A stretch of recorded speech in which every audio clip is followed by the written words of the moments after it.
Les amis, le capitaine Traoré se prononce enfin à propos du sujet de la libération de Bazoum par les Occidentaux. Alors, il dit qu'il ne comprend pas pourquoi est-ce que le problème Bazoum les concerne. Si Bazoum est un agent qu'ils ont envoyé, qu'ils le disent tout clairement. Si Bazoum n'est pas un agent, il pense que l'Union européenne a beaucoup plus de problèmes que de gérer ceux qui sont en Afrique. Il pense que l'Union européenne a beaucoup plus de chats à fouetter chez eux là-bas que de se concentrer sur ceux qui sont en Afrique. Il les demande d'aller se concentrer sur le problème de leur population qui stresse, qui se suicide parfois à cause des conditions de vie. Écoutons un peu, on va commenter au fur et à mesure et on se retrouve. Et le Niger appartient à l'Union européenne. Ils n'ont qu'à rester tranquilles chez eux. Est-ce que nous, on s'est déjà ingéré dans leurs affaires? Bazoum, il est nigérien, non? Ou il est de l'Union européenne? Qu'ils nous disent. Si c'est un agent qu'ils avaient placé, qui n'est pas nigérien, qui est venu pour une mission, ils n'ont qu'à nous dire. Si on va remettre leur agent, on va voir qu'est-ce qu'on va faire avant de remettre ou pas. Il faut que ça s'arrête maintenant. Que les gens arrêtent de se comporter comme si on était au temps de la colonisation. Et c'est ça aussi que nous sommes en train de décrire, de combattre avec beaucoup de dirigeants africains. Et regardez-nous. Même l'Union africaine, ça n'appartient pas aux Africains. Ils sont dictés. Ce qu'on dit de faire, ils font. On dit de faire tel communiqué, ils font. Même le bâtiment de l'Union africaine, vous savez que ce n'est pas construit par les Africains. On n'a pas honte. Et tant qu'on va montrer cette posture-là, ils vont continuer à se comporter comme ça. Parlement de l'Union européenne. Mais occupez-vous des problèmes de l'Union européenne. Les populations là-bas ne souffrent pas. Les paysans là-bas souffrent. On les voit, ils bastonnent leurs paysans dans les rues, avec des accords bizarres. Ils n'arrivent même plus à survivre. Des gens se suicident là-bas. Mais occupez-vous de vos problèmes. Luttez contre vos oligarchies qui appauvrissent vos populations. Au lieu de venir ici dire que, hey, ils n'auront plus l'énergie d'Afrique. En tout cas, si c'est de chez nous ici, là, on va se battre pour qu'il n'y ait plus rien ici. Si vous voulez, vous venez vous coopérer en bonne et due forme.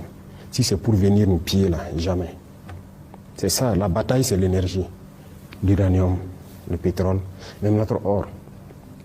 C'est ça la bataille. Pendant longtemps, vous avez pillé là-bas. Et voilà, et ils sont dans le noir. Vous, vous êtes dans la lumière, vous faites tout ce que vous voulez. Mais attendez. Ok, on se prépare. Vous venez faire quoi chez nous? Vous n'avez pas le cheveu. Oh, sacré Traoré. C'est-à-dire, s'il y avait 5 présidents, 10 présidents, même seulement 5 présidents en Afrique comme toi, c'est que ces gars sont en train de lire. Qu'ils lisent l'heure de la façon la plus sordide possible. Parce que quand il fait cette interview-là, soyez sûr, là-bas chez eux, ils ne dorment pas tranquille. Macron principalement. Et ce que M. Traoré a dit est tout à fait clair. La bataille ici, c'est l'énergie. Et si vous voulez prendre pied par la force, vous n'aurez plus rien.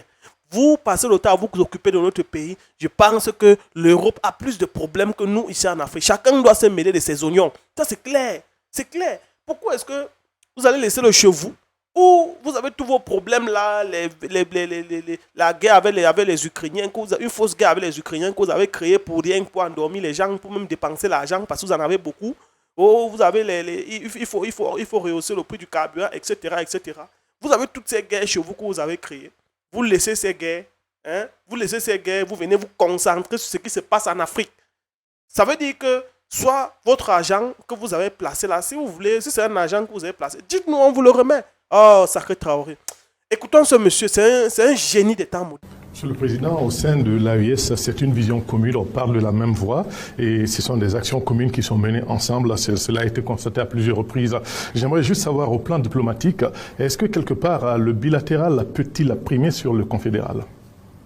Alors, là-bas, il faut que peut-être on soit un peu plus tranchant pour dire que c'est vrai, c'est une confédération. Chaque pays peut développer ses relations bilatérales et tout. Mais quelque part, si ça doit avoir un impact sur la confédération, il faut qu'on puisse freiner. Et là, ça demande de la sincérité d'abord entre nos dirigeants, de la sincérité dans nos politiques internes, pour pouvoir éviter qu'un cheval de Troie ne se glisse à travers une coopération bilatérale dans l'organisation. C'est un sujet qui est d'actualité, que nous-mêmes nous sommes en train de... On se concerte là-dessus, et je pense que d'ici là, on aura une résolution très claire là-dessus, pour que le bilatéral ne prime pas sur le confédéral.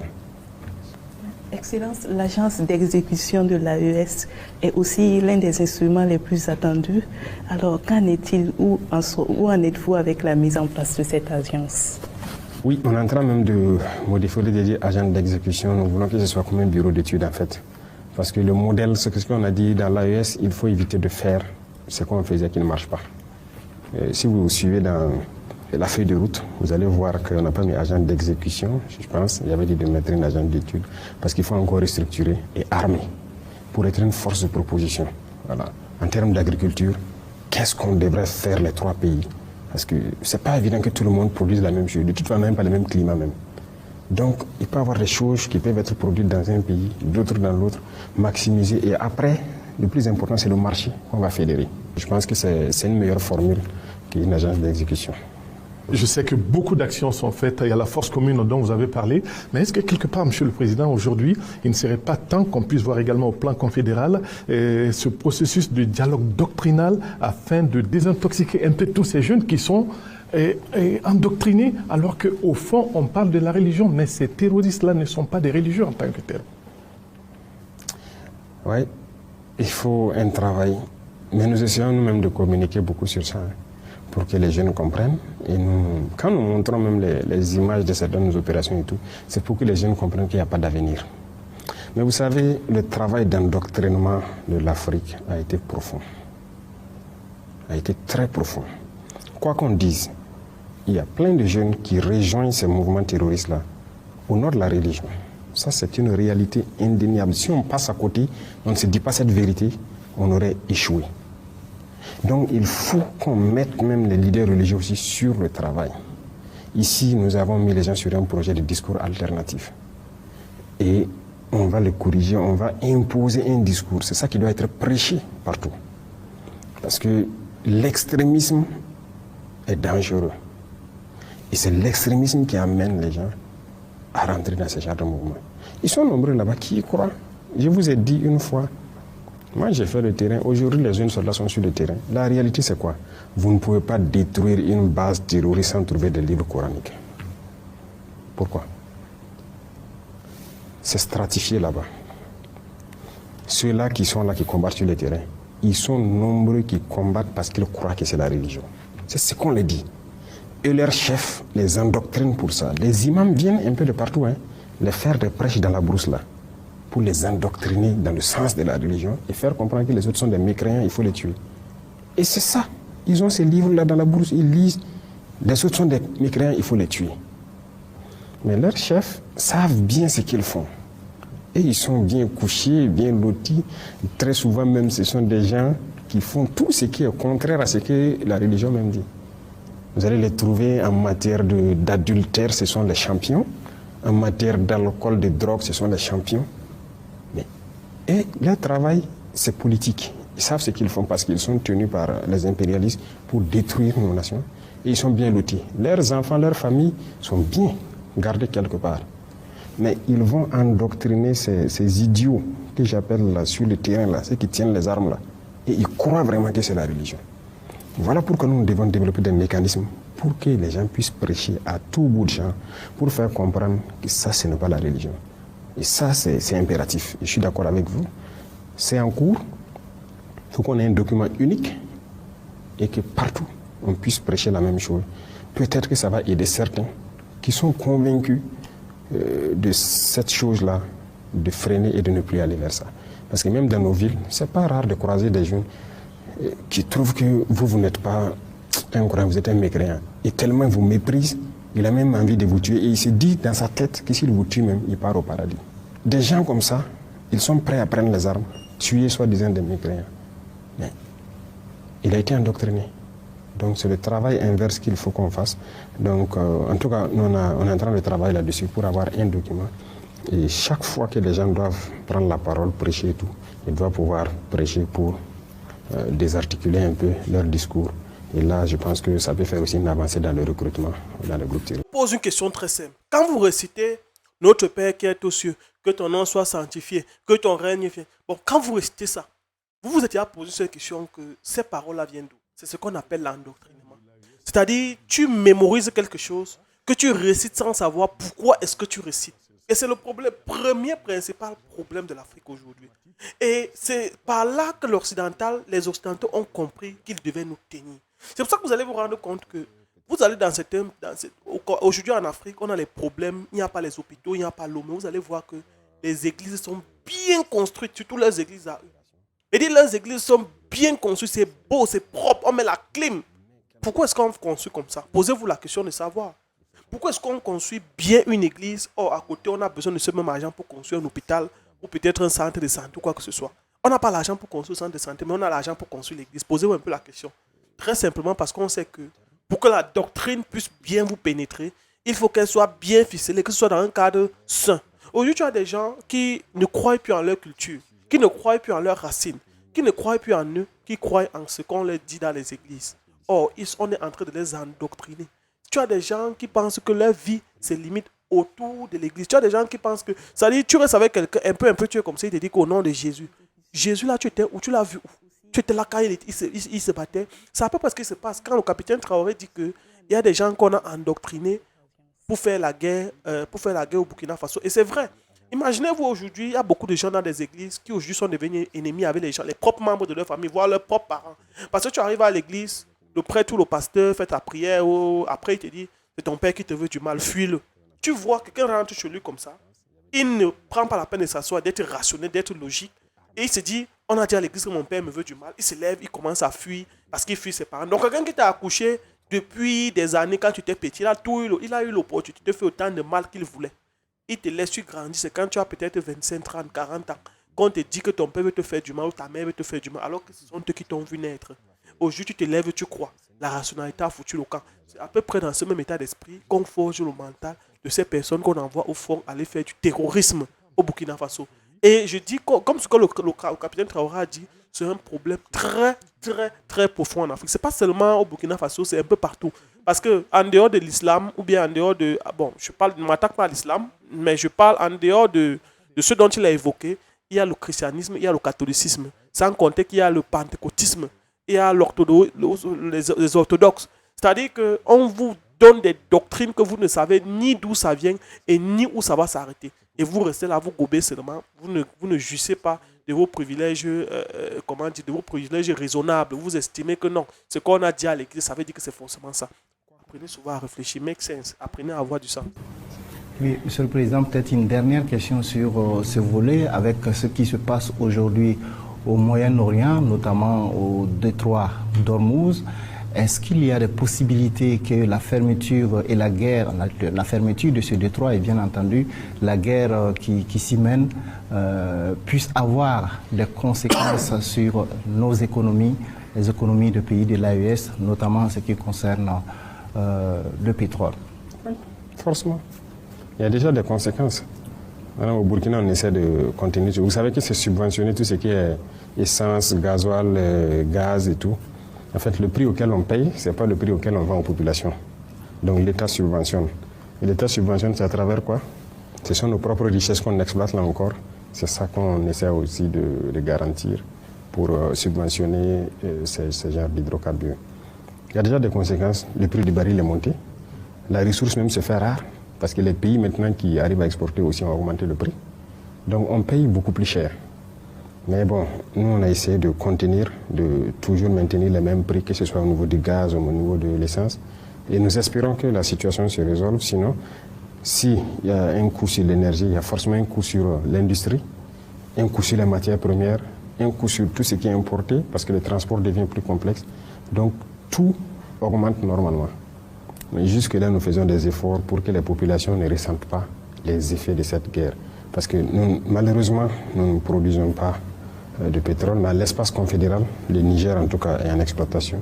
Il y a un projet d'ailleurs qu'on a mis sur la table pour voir comment est-ce qu'il ne faut pas que nous on se concentre sur notre production ici. Et en tout cas, on attend des propositions de la part du Niger qui dispose de la ressource. Comment est-ce qu'il faut qu'on développe peut-être des raffineries très grandes pour exploiter ce qui est dans notre sous-sol pour nos populations et tout. Là, ne plus dépendre de l'importation. Sinon, quand un pays produit du pétrole et encore réimporte des produits pétroliers, bon, c'est un peu bizarre. Mais en Afrique, c'est la mode. Tous les pays africains qui produisent le pétrole, la plupart importent du pétrole. Parce qu'on exporte brut et on réimporte raffiné. L'énergie, c'est la base de tout. Hein. Même les engrais. Vous voyez que les engrais, le prix va monter parce que beaucoup étaient importés à partir de ces pays-là. mais le prix va monter. Donc, mais on essaie de contenir toujours, sinon ça a un impact considérable sur nos économies. Ça, c'est une réalité. Je me suis toujours posé cette question de savoir comment est-ce qu'en Afrique, on peut produire du pétrole. Mais on dit on produit le pétrole brut. Moi, je me suis toujours posé cette question. Comment est-ce qu'en Afrique, on peut produire du pétrole, mais on se retrouve en train d'importer le pétrole fini? Moi, c'est quelque chose que je n'ai jamais, au grand jamais compris. Nos sous-sols africains sont riches de pétrole. Les Occidentaux viennent prendre chez nous. Ils viennent acheter. Ils vont chez eux transformer et ils nous revendent le brut.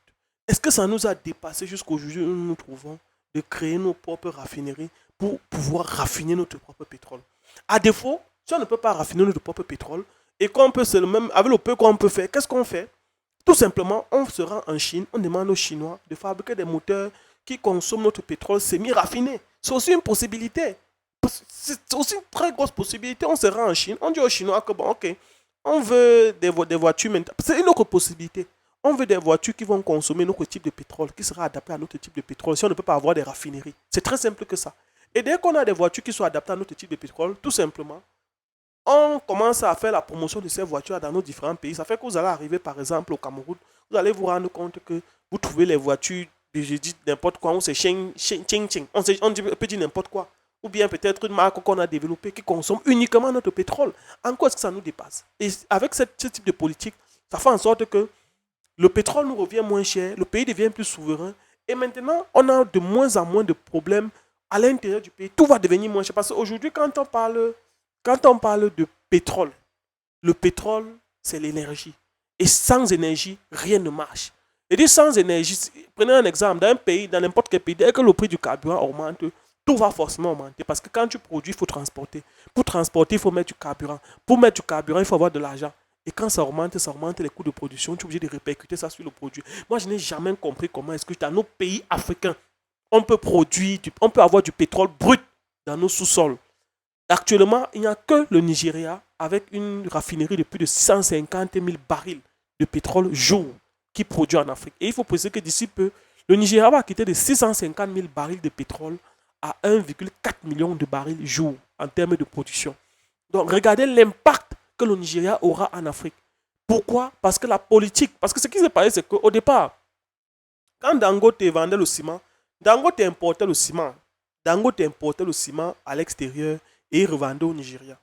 Et on se rend compte que, vu les chiffres qu'il fait, c'est là où l'État le convoque et dit que mais pourquoi est-ce que tu préfères importer que de vendre, que de fabriquer sur place et de vendre? Il dit que non. Quand il regarde les coûts d'importation, il s'en sort plus quand il importe et qu'il revend que lorsque il devrait peut-être produire sur place. Parce qu'il y a derrière des leaders qui produisent sur place et qui sont plus moins chers que lui, il ne peut pas faire la concurrence avec eux. Or, quand il importe et qu'il revend, c'est là où l'État lui a demandé que bon, qu'est-ce qu'on peut faire pour que toi, maintenant, tu puisses produire ton propre ciment sur place. Il dit que bon, il faut retirer la licence d'exploitation à tous ces autres pays, à toutes ces autres entreprises. Et voilà, Dangote s'est développé, devenu multimilliardaire. Aujourd'hui, le voilà, par exemple, qui est parti faire une raffinerie au Nigeria. Est-ce que vous pensez que le Nigeria peut manquer de pétrole? Non. Le Nigeria, même si c'est comment, avec la raffinerie de Dangote, même s'il manque de pétrole, le Nigeria a au moins le pétrole pour pouvoir faire tourner son économie. Je ne sais pas si vous comprenez un peu. Et aujourd'hui, Dangote est en train de vouloir passer de 650 000 barils à 1,4 million de barils jour. Ça, c'est parce que la politique nigérienne s'est mobilisée. Ça, c'est avec l'aide du président Obasanjo. La politique nigérienne s'est mobilisée pour faire tourner son économie, pour faire confiance aux acteurs de l'économie. Mais or, dans nos différents pays, tu te demandes qu'est-ce qui ne va pas. On préfère prendre, exporter avant de réacheter le raffiner, le produit fini. Même quand on nous explique ça, même quand tu expliques ça à un enfant, même un enfant qui n'a pas fait l'école, pour comprendre, il va falloir que tu fermes sa tête pour mettre dedans. Du coup, en tout cas, si cette vidéo vous a plu, likez, commentez, partagez. On va passer à la prochaine vidéo. À très bientôt. Ciao, ciao.